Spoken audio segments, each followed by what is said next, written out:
Now we will see the third bone of the hip bone, that is the ischium. The ischium forms the posterior inferior part of the hip bone. It has a ischial tuberosity and ischial spine and the ischium bone. It has two parts, that is the body and the ramus. The body consists of this ischial part, ischial spine, ischial tuberosity, and this is the ramus. The ramus of the ischium forms a conjoint ramus with the inferior ramus of the pubis. This is the conjoint ramus. The body of the ischium has two ends, the upper and lower ends. It has three borders. This is the anterior border, posterior border, and a lateral border. The body of the ischium has three borders, anterior border, posterior border, and lateral border. It has two ends, upper end and lower end. It has three surfaces. This is the dorsal surface, femoral surface, and the pelvic surface. The anterior border forms the posterior margin of the obturator foramen. The posterior border is continuous with the posterior border of the ilium. The posterior border is continuous with the posterior border of the ilium. Here is the ischial tuberosity. The posterior border also shows a projection. This is the ischial spine. Above the ischial spine, this is the greater sciatic notch, and below the ischial spine, this is the lesser sciatic notch.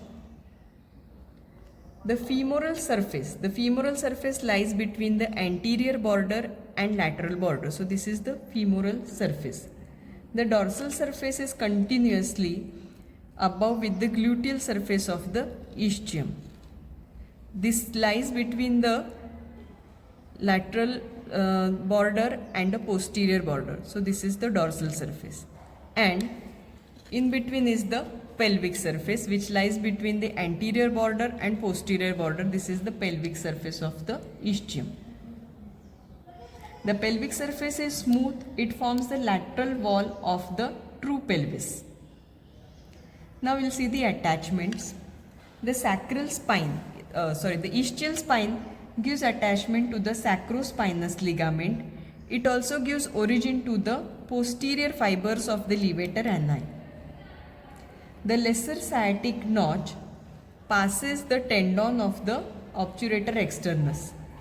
The upper and lower margin of the notch gives origin to the superior and inferior gemelli muscle. The femoral surface of the ischium gives origin to the obturator externus muscle along the margin of the obturator foramen. The lateral border of the upper part of the ischial tuberosity gives origin to the quadratus femoris muscle. Now the dorsal surface of the ischium. It is related to the piriformis muscle, sciatic nerve to the quadratus femoris. Now we will see the attachments on the ischial tuberosity.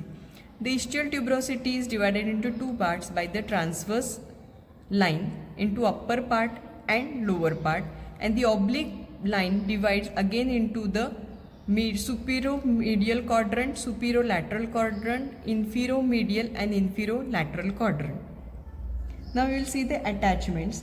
The superolateral quadrant gives origin to the semimembranosus. Now this is the anatomical position. So this is the medial, this is the lateral. So here is the attachment of the semimembranosus muscle. The superomedial gives attachment to the semitendinosus and long head of biceps femoris. So this is semitendinosus and long head of biceps femoris. The outer area gives attachment to the adductor magnus, and the inner area is subcutaneous. The sharp margin of the tuberosity gives attachment to the sacrotuberous ligament. Now we will see the acetabulum. The acetabulum is articulating with the head of the femur to form the hip joint. It has two parts. The outer part is the articular part and in between is the non-articular part. The outer articular part is lunate shape or horseshoe shape. It is lined by the hyaline cartilage. This is the acetabular notch. This notch is crossed by the transverse ligament which converts this notch into foramen. So now this was the description of the ischium. Now we will see the description of the conjoint ramus. The conjoint ramus has two borders, that is the upper border and the lower border. The upper border forms the margin of the obturator foramen. Upper border forms the margin of the obturator foramen. The lower border forms the pubic arch, margin of the pubic arch. It corresponds with the margin of the other and forms the pubic arch. It is related to the pollice fascia of the perineum. Now this conjoint tendon also has two surfaces, outer surface and the inner surface. Outer surface and the inner surface. The outer surface is related to the obturator externus muscle, then adductor brevis, gracilis and adductor magnus. So this is the conjoint tendon. It will have relation or origin to the obturator externus, then adductor magnus, gracilis and adductor brevis. Now the inner surface. Inner surface is divided into three parts: the upper part, middle part and lower part. The upper part gives attachment to the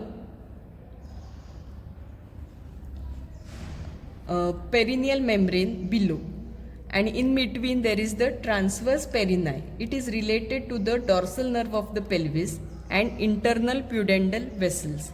The lower area gives attachment to the crus penis, origin to the ischiocavernosus and superficial transversus perineum.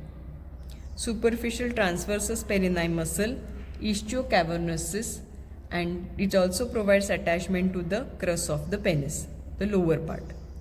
So this was all about the hip bone.